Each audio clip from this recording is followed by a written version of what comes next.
could you explain what is the difference between multidimensional psychology and modern psychology?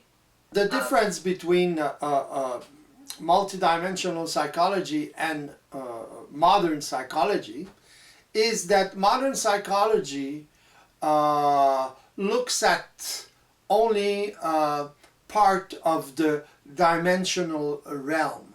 In other words, it mainly focuses on form, on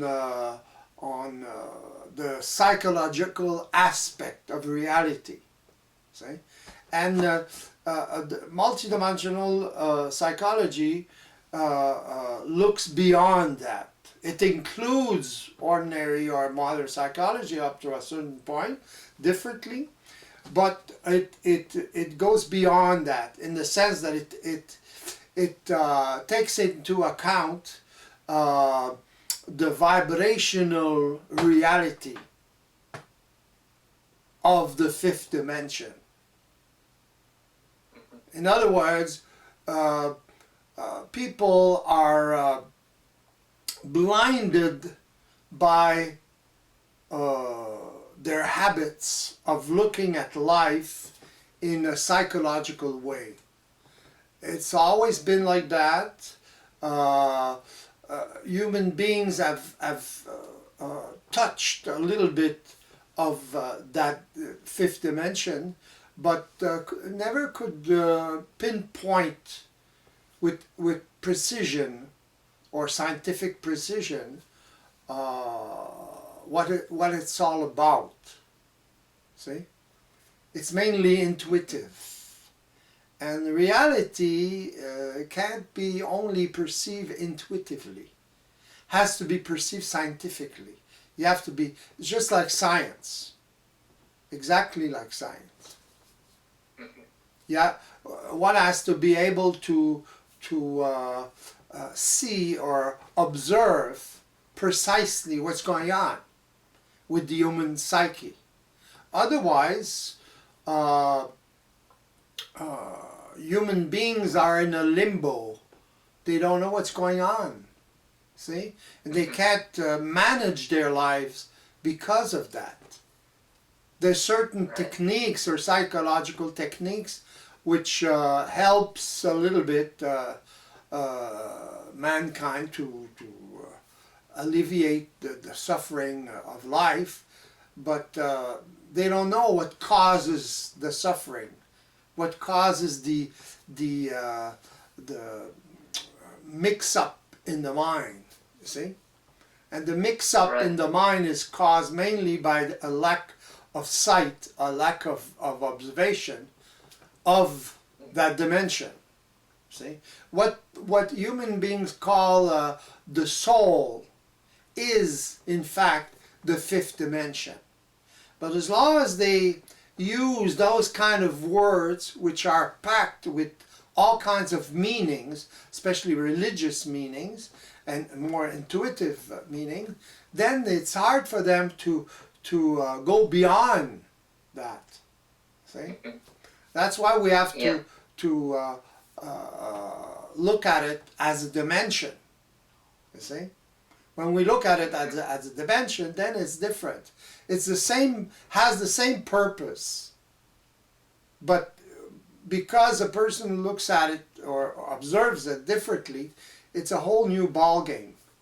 You see?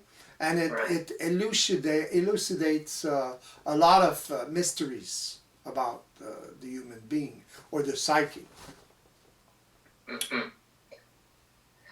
So you mean that when people use the word soul, they have to take all the baggages that is coming with it? Well, they have to. The past. Yeah, they have to be aware of that. You see? In words, within words, are all the memories of the past. You see, it's all the conceptions of the past. As long as we're prisoner of the conceptions of the past, then we can't go beyond. We're prisoner. That's what we call the involution. You see, you can't evolve through that. Yeah. You have to go beyond that.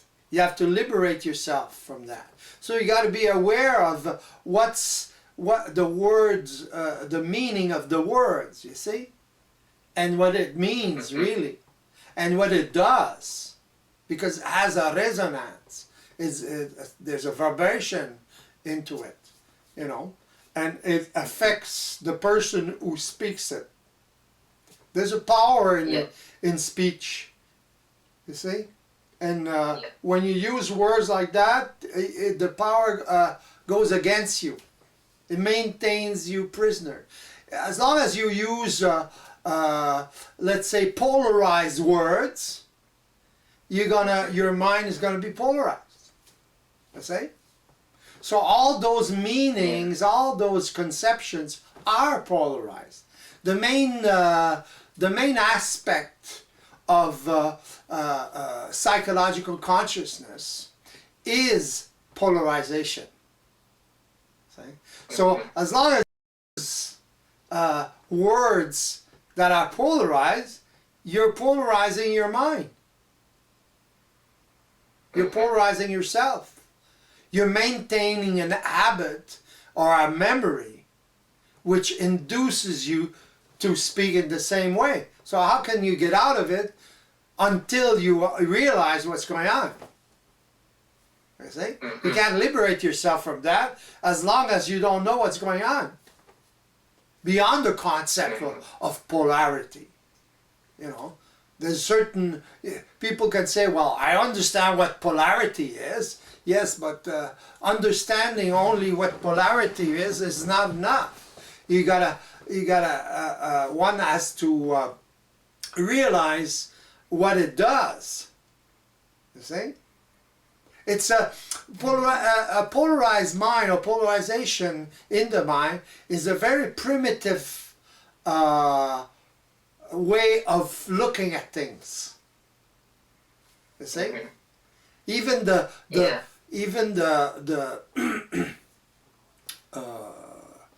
apple and in paradise and all that. The fact that man ate the apple, the woman or whatever, and the man after, is that they ate the apple of knowledge. What does that mean? It means they started to think in a polarized way. You see? Yeah. Before they didn't think in that way. They were like animals. See? More animal. Then they start, it's a symbolic way of looking at it. Then human beings started thinking in a polarized way. Good, bad, and all that. If you read the Bible, which describes what happened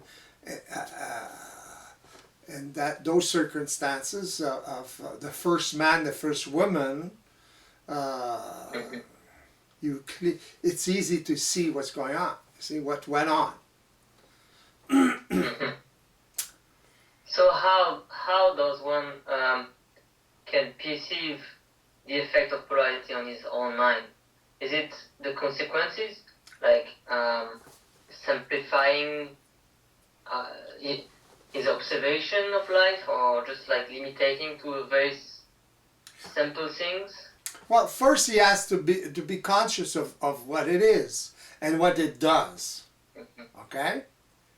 Yeah. And once he starts realizing that, then he can observe the way he talks, or when he talks, when his speech is more polarized. You see, when he uses words that are very polarized, then he'll be aware of that, so he won't use them as much.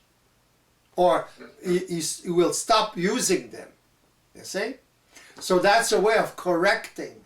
You have to be conscious. So the fact that you're observing, then it creates more and more capacity of multidimensional observation. You see? It reinforces it. You see?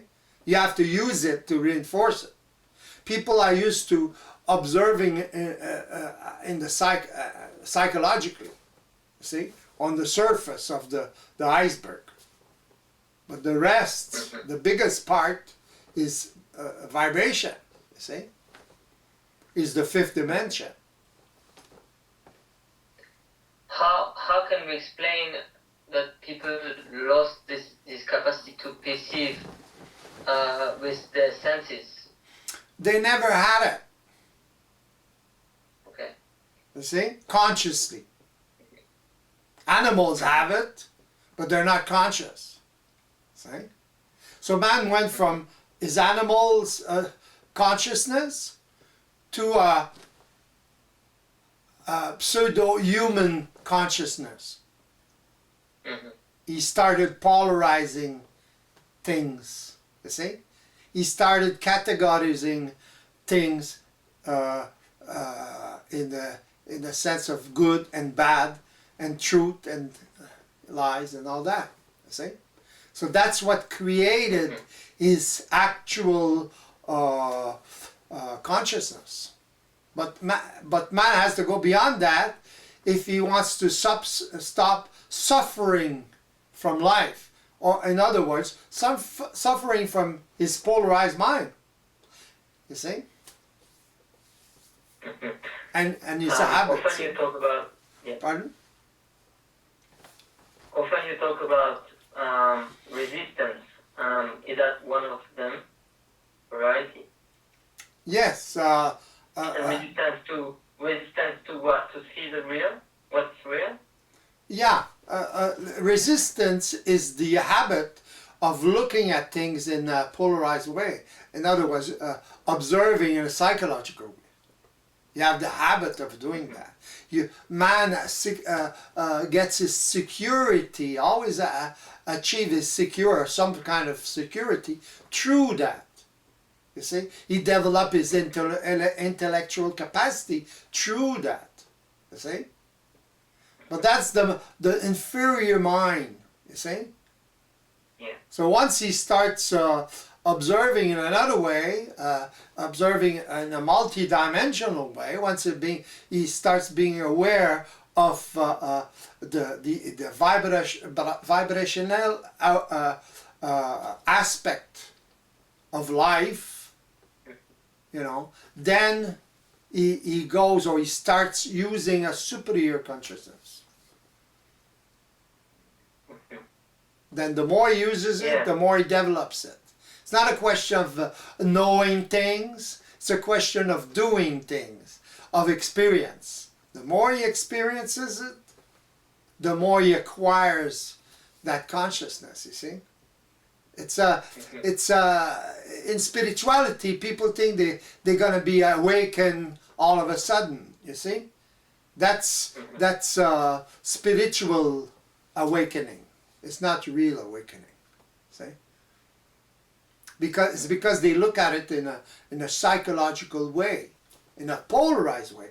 They go from negative to positive, and they try to stay in the positive, but they still function in a polarized way even more, and then that's why they suffer more. You see, they can't stay in that positive thing, in that positive mind all the time. Life will get back at them, you know. And the fact that they try to stay there, they won't experience negative things, what they perceive as negative, and then it will be much harder for them to absorb that negative, you see.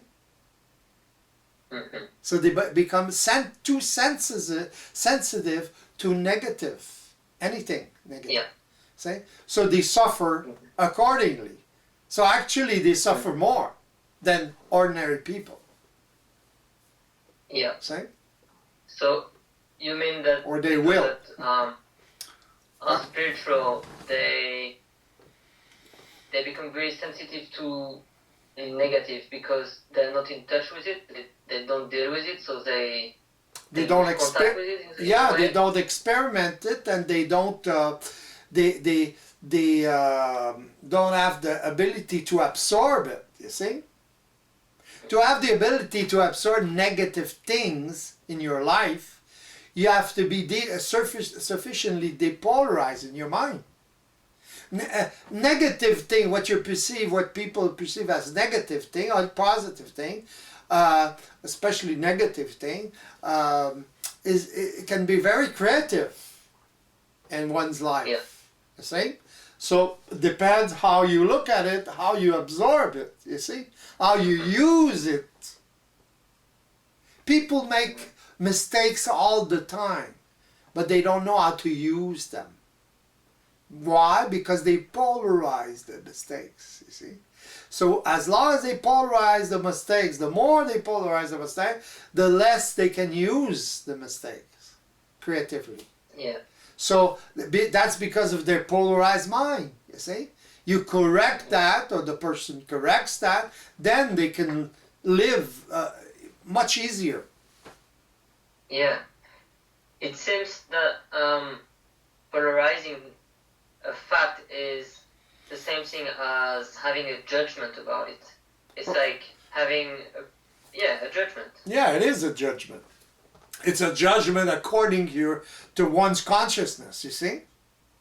So if I hear somebody judging it that way, I know in what consciousness he is, no matter what he says. Nobody can fool a person who's awakened. Nobody. Because you see it. It's big as that. Yeah. And a lot of so-called gurus and masters are very polarized, but people can't see it. You see? Mm-hmm. Once you don't see the danger behind it, right? Well, they don't see that the person is very polarized. You see? Mm-hmm. So they can't be awakened. Really. Mm-hmm. Can't be awakened polarized. It doesn't work that way. It's an inferior consciousness. It comes from an inferior consciousness. But people, at first, they don't really see that that's the problem. No, they can't see it. They don't even see it. They can't see it. They can't see it. See? Because everyone is polarized, so they seem exactly like everybody else. They're not conscious of it. Yeah, they can't observe it. You see, again, the capacity of multidimensional observation makes the whole difference. Observing your own speech or how people speak and what they pretend to be. You see, somebody can pretend anything, but if you listen carefully, then see, if you have the ears to listen and the eyes to see, you see, then they can't fool you. They're fooling themselves, actually. See? Yeah.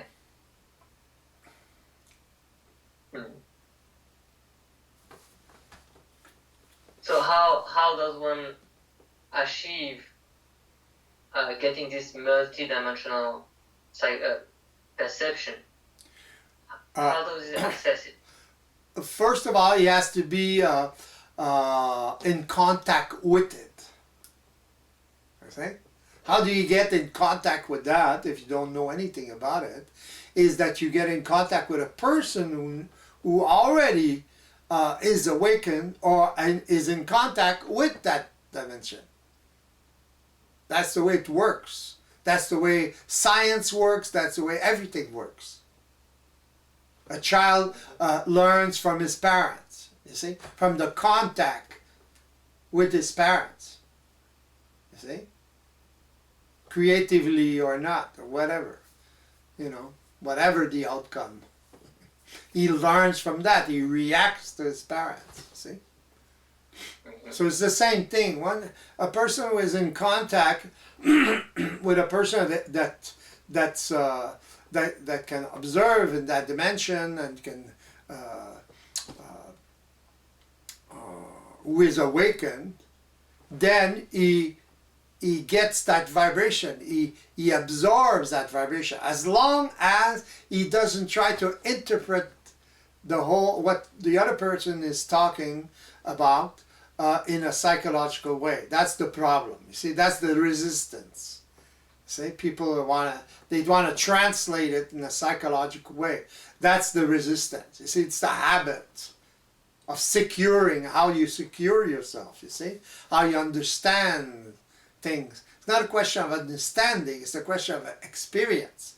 So when you're interfacing with a person who is awakened, then you absorb the experience. The experience you're living at that moment in real time.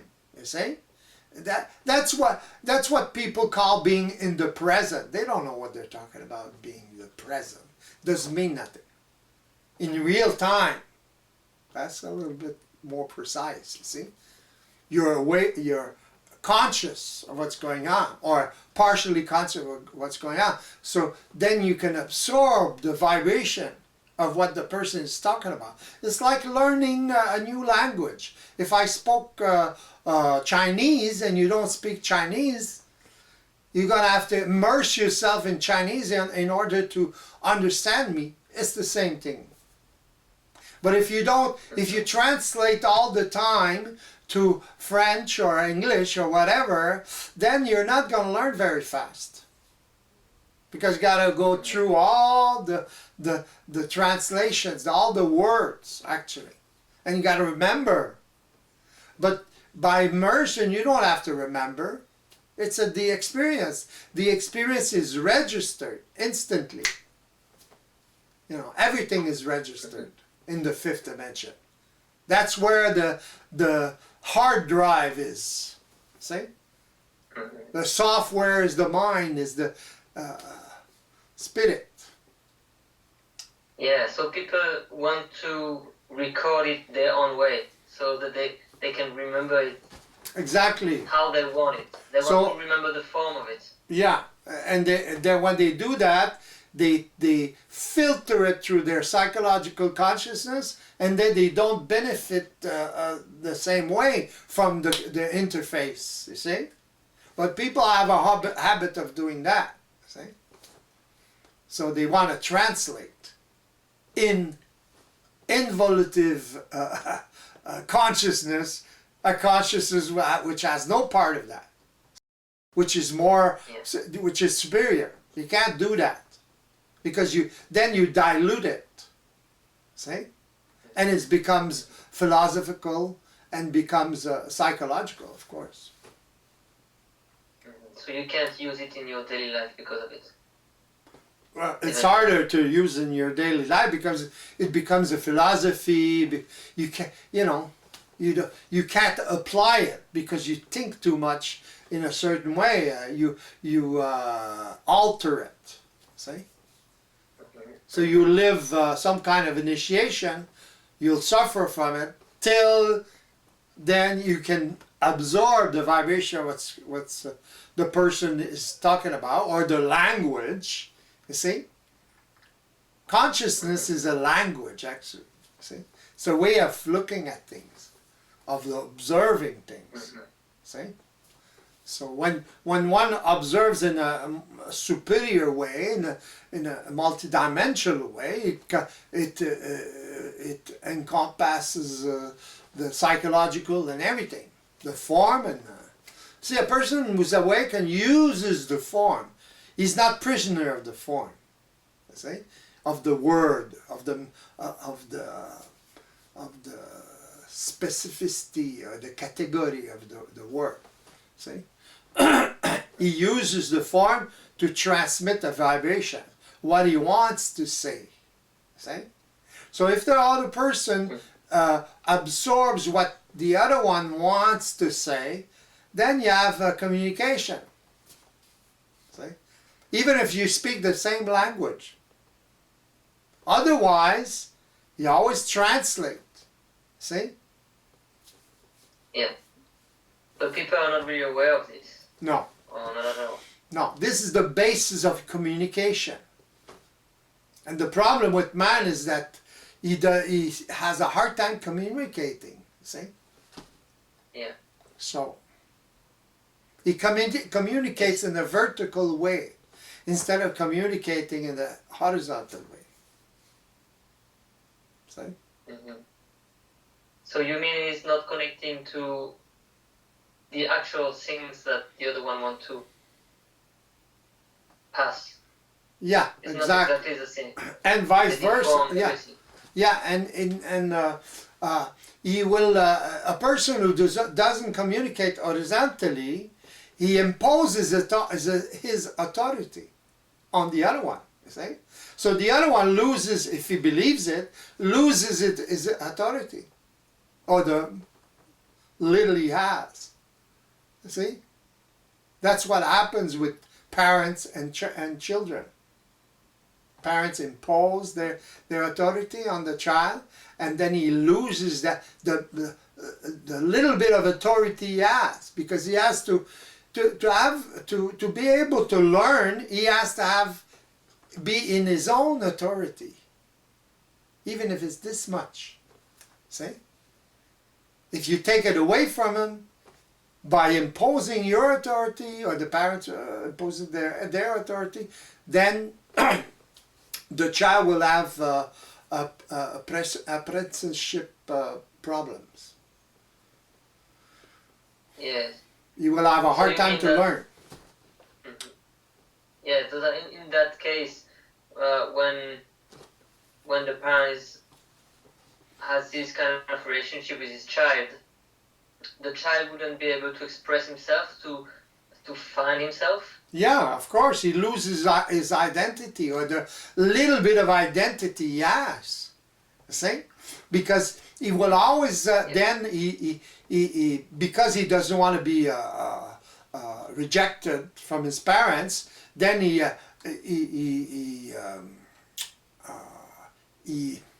allows or himself to be under the authority of the parents. You see. And once he does that, then it interferes with his apprenticeship, see, in life. Yeah. And he has, then he has less identity, see. That's where human beings lose their identity. So they look at, they search for their identity all their lives, you see, within the collective consciousness. So they're always subjected to the judgment of others and the collective, you see? So how can they find their identity? They can't. And they suffer from that, because there's something in them that pushes them to be in their own authority. Look at young people around 12 years old, you know, and on. They rebel against their parents. It's not that they rebel, it doesn't matter what they do, okay, they can do stupid things, but it's what's behind that is to regain their authority. They don't know it, and the parents don't know it. So imagine, how can you correct that? How can you tutor a young person like that so he doesn't make big mistakes, you see? So you have to be able to talk to him in a horizontal way. In other words, to get his will, his own will, to act, you see? Yeah. But it seems that after this rebellion, the people are not yet in their identity. What prevails? What happened in this case? Why they're not in their identity after rebelling? Because they're not conscious. Yeah, it's because they're not conscious of that. See? So they rebel, and then they still are subjected to a collective authority. Judgment, they're afraid of the culpability and everything. You see? So they gear themselves, memory, in the fifth dimension is mainly memory, okay? It's a register of experience. So they get into habits, you see, of looking at things in a certain way, see? So if they're not conscious of what's going on, First, they'll suffer from it. A lot of young people commit suicide because they're all mixed up. They don't know what's going on. And parents will react to that because the kid is challenging their authority. See? Yeah. They had no trouble before, or relatively less trouble, but now they have more trouble because the kid is bigger and his mind is expanding. You know, he's more intelligent.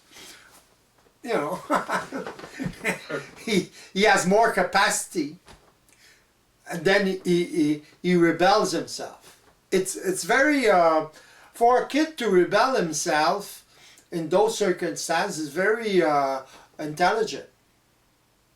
Mm-hmm. See, it's sane. Yeah. You know. So when they do that, they exercise their capacity to criticize the authority, right? Of course. That's a way for them to get away from it, you see, but they don't know what's going on, so they do it in a very awkward way. Mm-hmm. It's like sex, you know, they have the drive for sex, but they don't know what's going on with that and all that, you know, so they are subjected to it. They have more testosterone, so they're subjected to a very animal instinct, you see? They can't, they have a hard time managing that, see? Mm-hmm. Same thing. It's a fundamental force, see? Mm-hmm. But they're not aware of how it works. Pardon? But they're not aware of how it works. And No, why they're not aware. That's the problem. It's not conscious, you see? That's the problem of a psychological consciousness. You can explain those kind of things in a certain way, but it doesn't explain why, what's behind it. I'm explaining what's behind it, you see? Yeah. And what's going on. Why are they rebelling? Because they want to be in their own authority, but they don't know that. It's a force that drives them to individualize themselves. It's normal, it's natural. That's part of the mind. That's part of the laws of spirit, or the laws of the universe, or the system, same thing. That's the way it works. But people don't know that that's the way it works, you see? They don't know the fundamentals of that science, you see? If you don't know the fundamental of physics, how can you talk about quantum physics or any other more complicated physics? You see? It's the same thing.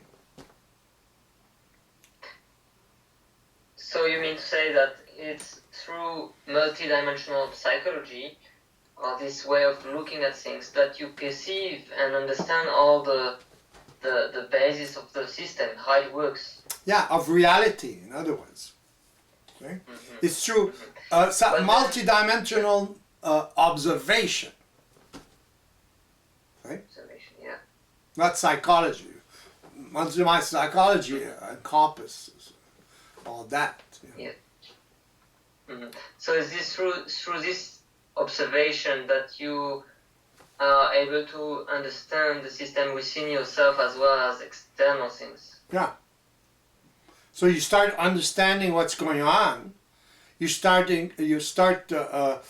understanding your rapport with others, how they function and all that. So you start adjusting yourself to all that. You don't have any choice, you see? You adjust yourself to the system, how it works. And you adjust yourself to others according to their state of consciousness. Just like you won't speak to a child like you speak to an adult. Same thing. So some adults are like kids, some adults more mature, etc., etc. So you know what's going on, you see? You know who you're dealing with, in other words. It's a big advantage when you communicate with people. But before you access to this multidimensional observation, you have to be free from the group. That's the basis, right? You have to be free from or understanding the system. Yeah, it doesn't work quite as clean cut as that. You see, the more you, like I was explaining before, the more you're in contact or in interface with a person that lives that is awakened, then you'll absorb. A person absorbs that vibration, and then it starts. You see, it influences him because why? Because he can verify it in his life. It's not a belief. You see, it's not the knowledge. It's there's some information, but it has to be verified in your life, in the life of the person who's in the interface. Otherwise, it's belief. You see, and belief is. It can't be a statement. Yeah, belief is philosophical. You know, it's not real. Yeah.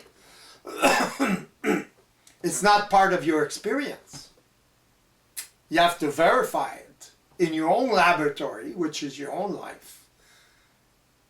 Once you can see it, once you start observing it, because the vibration or the impact of the interface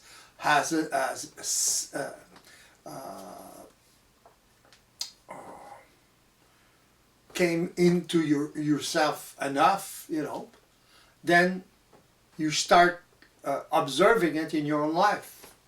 Then it becomes it doesn't become knowledge, it becomes knowing. You know it. It's like a science. It becomes scientific. You can see the same things, you see, as I can see, or anybody that is awakened or can see it. You know. So it's not a belief. It's totally contrary to belief. If a person believes, then he can't achieve that. Right? Because he won't be able to see it in his own life. His belief will blind him from that. Oh yeah. Because he's too much in his mind, you know. Yeah, it has to be a very, very progressive process. Yeah, as the person can take in, you see, according to his resistance. You see, always. With the resistance. The resistance I'm talking about is totally unconscious. Has to become conscious to be able to neutralize it. See? Once you observe it, then you can't go on with it. See, each time it happens. So it happens that there is a resistance to the resistance, in a way. Resistance. Yeah. The person has to develop a resistance. The resistance, exactly. Yeah. You see? By understanding the process and the effect that the resistance has on himself. Yeah. He becomes more aware of it, and slowly is more able to prevent the effect of this resistance. Yeah, exactly. So it won't filter as much, you see. So one resistance is conscious, see? It's because the person can observe in a multidimensional way. And the other resistance is a habit of securing oneself, you see. So once he starts observing enough, then he can see that. He can observe that phenomenon. It's funny, you know, it's a very particular experience because it creates a distance, you see, from the tendency. So then once there's that distance is your own identity, becomes the more and more your own identity and your own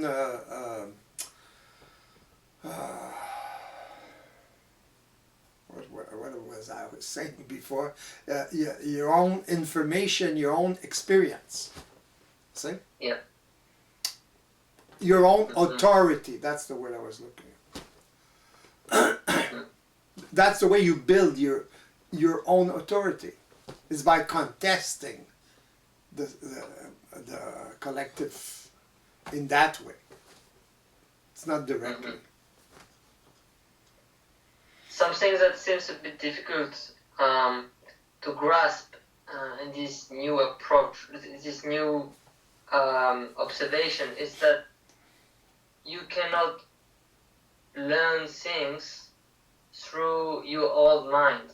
You cannot use your old perceptions, understanding, and all these to better understand things. Exactly. So it's difficult to grasp it at the beginning, right? Yeah. How do you go over this? By being conscious of the tendency to filter, or to the resistance, the psychological resistance, or on the natural or habit of trying to understand it psychologically. You see, it can't be understood psychologically. It's funny like that. Can't be understood. If it's understood, it's going to be filtered. It's going to be interpreted. And it won't have the same impact on the person. See? It will become more philosophical. It will become more a belief than anything else. Because of the lack of experience of the person, you see? Of that reality. If you only translate it in your psychological consciousness, you don't live the experience. You live the old experience, see, but you don't live that experience. So it's a very narrow door. See, there's a very narrow opening, and one has to go through that. But to go through that, he has to leave all his baggages. You see, he has to leave his old consciousness. That's the problem, because once he can't try to do that, because he will feel very insecure. He has to absorb that reality and then experiment by himself in his own life, see it in his own life. Then he can leave the baggage. It's gradual. Can't be in one shot, because the person will be in shock. That's what happened to people sometimes when they take drugs. They have bad trips because they feel insecure. See? Too much. They can't grasp what's going on. It's too much. It's not the same thing, but have the time to learn gradually how to deal with it, right? Yeah, they have to develop a capacity of observing that's different. It happens as long as the person lives the experience. He can't live the experience, then go away, and then because then he'll be recuperated by his old consciousness. You see, has to be very constant. If it's not constant, he will lose it. See, because he won't lose it per se, but he will stop. He'll stop evolving and then start living the way he was living before. There's a point of no return. See? Once he gets to that point of no return, then the point of no return is through his own experience, you see? His own observation, by himself, in his own life. It seems that with the modern psychology, the normal psychology of man, we live a lot depending on our past. We use the past to secure ourselves. We can't let it go. We want to have it next to us. Can you explain where it comes from? Where does that come from? Well, it comes from one's insecurity. It comes from the fact that people are not in their own authority. See? When a person is in the authority of the collective, he's insecure. He can't be secure. He depends on others all the time, on collective consciousness or collective judgment. You see? We're all dependent on one another, but that's a different thing. You see? Once a person is in interface with a person who's awakened, then he lives an experience. You see? He doesn't give away his individuality. On the contrary. See? The person which is in interface with him will make him observe what's going on and why he's not in his own authority and all that. That's totally different. See? That's not collective. You know what I mean? It's the opposite of depending on collective authority. People don't know they depend on that. You see? They live the experience of having to be subject to the judgment of others, but they don't know what's going on. They don't know it's a part of the big conspiracy against man, himself against himself. He disinforms himself all the time. That's the big conspiracy. People who look at conspiracies all the time is because they're very sensitive and they can't see the main conspiracy, which is their own capacity of disinforming themselves. Through what? Through their psychological consciousness, you see? And yeah, ignorance is just holding all this together, right? Yeah, they're ignorant, or they don't know the mechanics of life. They don't know what's going on. You see? So it's like a trap. It's a trap. Yeah. That trap. Yeah, consciousness, psychological consciousness is a trap. See? It's a necessary trap, because you can't go from that the animal consciousness to superior consciousness. Impossible. You have to go through that trap. See? But you have to liberate yourself from that trap. It's up to man individually to liberate himself from that. See? Then he becomes a man. Man is not a man yet. He's a mixture of animal and human. He's more animal than human, you know. So this trap is just there because we're not aware of how the system works. Because so it's not really a trap. It's a trap, but it's not a trap. Yeah, exactly. Unaware of it. Yeah, how it works. It's because man had to live that experience. You see? It's represented symbolically by Adam and Eve. You see? I talked about it before. Eating the apple of knowledge or whatever. See?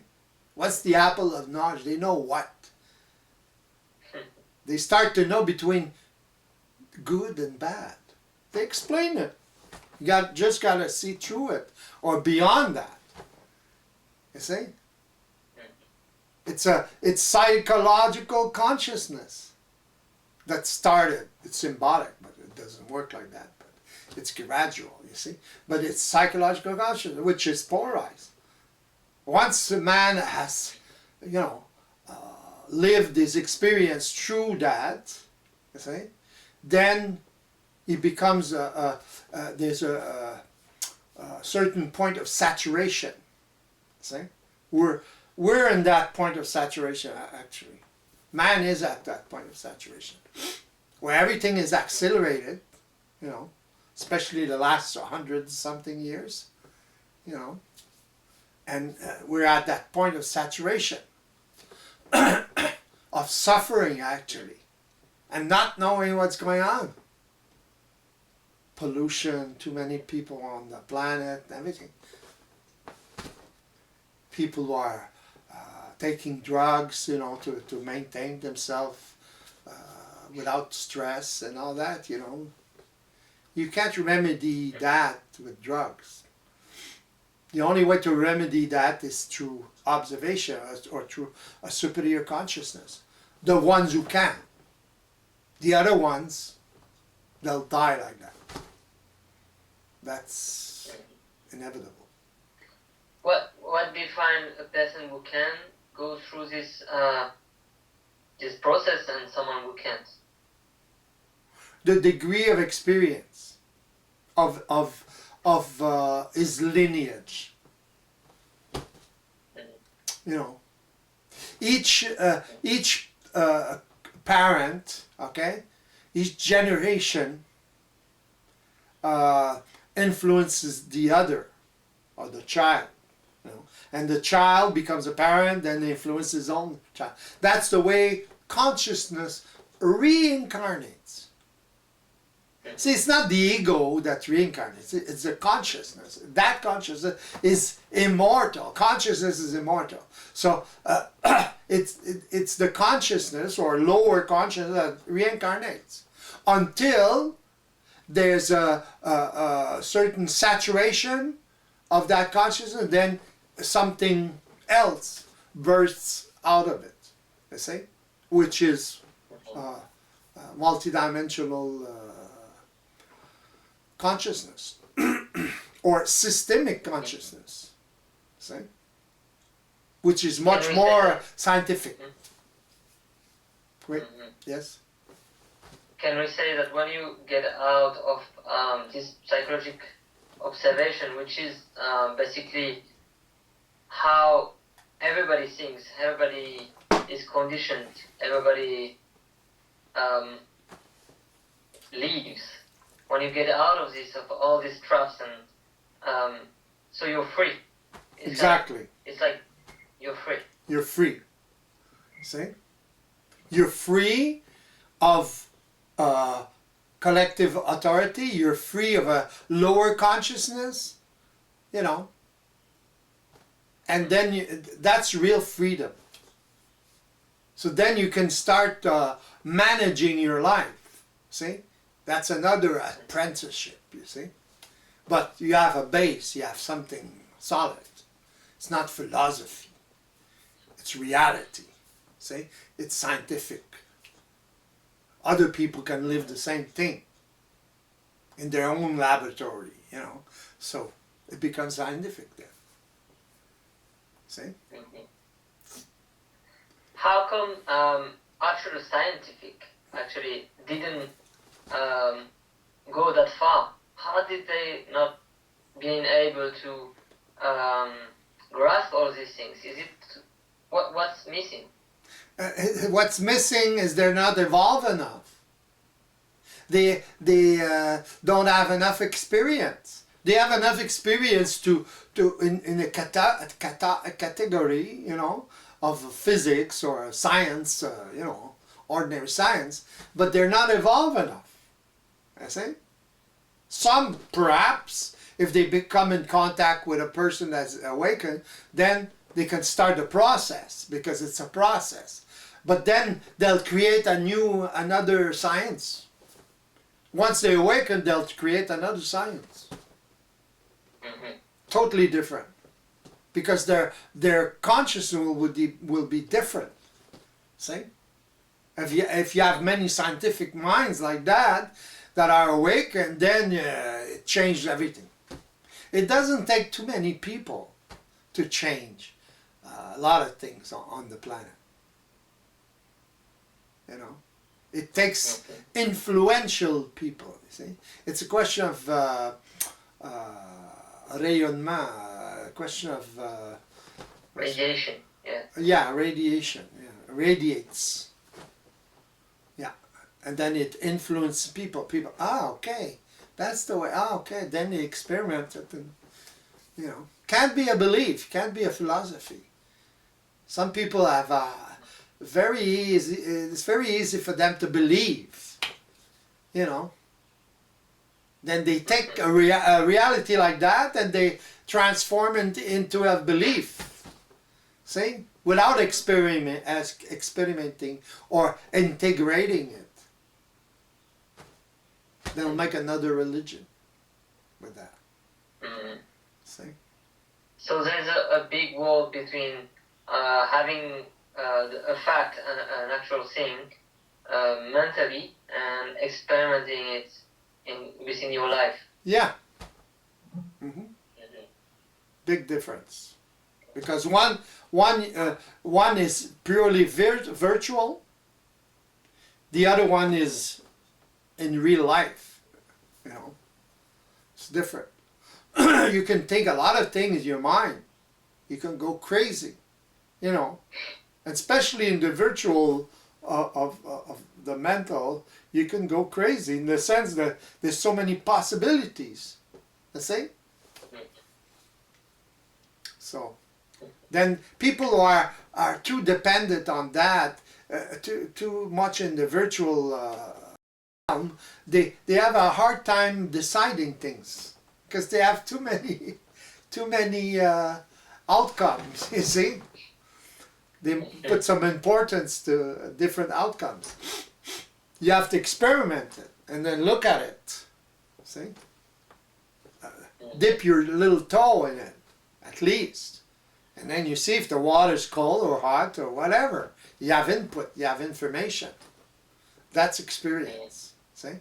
You don't have to go in the water, you know, when it's too cold or too hot. You just test it. But testing it is part of the experience. See? So it's a kind of how to say that, scientific mind that is developed. Yeah. In the experience. Yeah.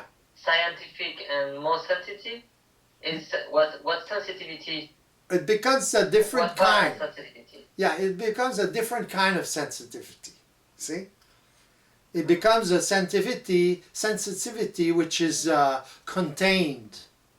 The more you can contain your sensitivity, the more it evolves, the more you will become sensitive, but without suffering from it. See? You'll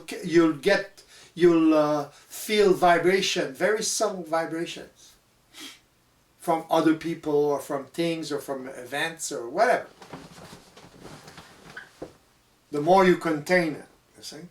But to contain it, you have to be in that kind of observation, superior observation. Otherwise it goes, you know, some people have a lot of sensitivity, but they're almost crazy with it, you know, they go crazy with it. Is it what makes them protect themselves, putting barriers and all kind of protections? Yeah. When they're a child, so they become insensitive in a way. Yeah. Mm-hmm. To their environment, to the people around them. Either way, they become even more sensitive or less sensitive. See? Mm-hmm. So they avoid certain situations, or they'll compartmentalize, you know, things. Oh, okay, I gotta keep that there. Don't touch that, you know. So then yes, it bursts open. Feel secure.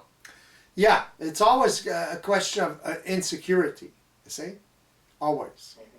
It comes from the programs, special programs like abandonment programs and rejections. Same thing. Comes from that. Memories of not being in your own authority. You see, losing that authority. It's automatically a child is insecure as long the moment he loses that. The moment he adheres too much to his parents' authority, he becomes insecure. He adheres to it because he's afraid of being rejected. That's the only reason. See? Because if he doesn't do like the authority of their parent, okay, if he doesn't do what their parent tell him to do, whatever, or not to do, then he'll be punished. When the parent punished the child, then it's a rejection for the child. He doesn't understand. He feels rejected, then he feels abandoned. That's the main core source of all insecurity. And then he lives his experience from childhood to manhood, okay, to adulthood, and then with the same memories, the same feelings, the same interpretations, etc., etc. Change a little bit, it evolves the interpretation, but mainly he lived exactly the same thing. Memory, a person who lives of an emotion lives the emotion of his childhood. He doesn't live the emotion of reality, of the real world, you know, in the sense of what's going on. If he only lived without the memory, then he will react a little bit, but not that much. But because of the memory, he overreacts, see? And he believes it. It seems... Yeah, it seems it's a very, very deep rooted problem. Yeah. Because it's passed down from generation to generation. Exactly. People are not aware about it. Nobody can do anything about it. Exactly. So who am I? Who is one to go against that? Oh, you really got to be in your own observation, your own authority to speak or to contest that, you know. So it means you go against the whole world, you see? So you got to be secure to do that, you know. It's got to be your own observation, you see. It's got to be very clear. It's evident, you know. Yeah. Especially for a person like me who starts talking about that to other person, that the other person discovers that and all that. Then they realize, you see. Takes one and another and then another. See? Yeah. Happened before, but in time, in history, but not as precise, not as scientific. You see? It was more intuitive. Yeah. But all those experiences from those particular beings helped make that consciousness evolve enough so it becomes it gets to that saturation point. See? So it was in a way very necessary. Oh yeah, of course. Yeah. It's a process. Yeah, all the initiates. Through experience, people. Yeah, all the initiates brought a little bit. There's more initiates than people think. There's unknown initiates. There's people who were initiates in the sense that they thought outside the box. Tesla is a person like that. Einstein. See? You don't look at him in a spiritual way or a religious way, but it's, you know, they made humanity take a giant leap, if not a quantum leap. You know, Heisenberg, 1926. You know, first Einstein took the step, and then he took the second step and invented the quantum mechanics with Bohr. They make it made it expand, you know. It always works like that. It's all an influence. But it's creative influence, see? Not belief. Start believing. Then you can't evolve. It's impossible to evolve through belief.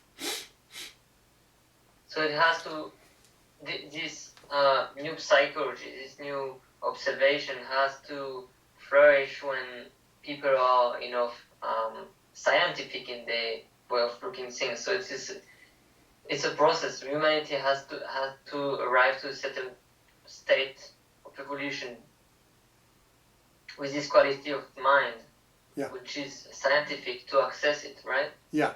When they have no choice. Because they suffer too much from their psychological consciousness. Even if they don't know it, you know, they know they're suffering. But when they come in contact with that reality through a person who speaks about it, then they connect a little bit, enough to see that there's something there. They don't know what it is, but there's something there. So they listen, and then they absorb that vibration, then it starts the process. See? Because it's not belief, you see. A person who's awakened will never try to convince the person that which is in interface with him. Never. Doesn't have to. He will explain, he will, you know, give information. He will try to make it so that the person realizes. See? But there's so many traps, so many things, so much resistance that it's like a cat and mouse game. You know what I mean? Yeah. Unconscious. Mm-hmm. And every individual has his own resistance and yeah, well, it's about the same thing, but certain individuals have a lot of resistance. Especially the persons who rebelled a lot when they were very young. They have much more resistance. Mm-hmm. Much more. Mm-hmm. Because they they tasted their own authority, even psychologically, you see? So, yeah.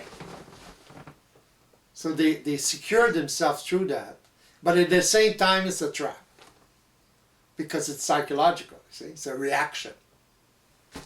It's not part of their consciousness. They're not aware of what's going on. Yeah, so they feel that they can trust themselves, they can trust their Exactly, that's the problem. Yet, too much. Mm-hmm, but you see? But they don't have enough experience to exactly. Then they disinform themselves even more than a person who never rebelled in that way when he was very young. See? Yeah. Even more. Imagine the resistance. See? Yeah. That's the way the very subtle. Yeah, very subtle. And that's the way the cookie crumbles.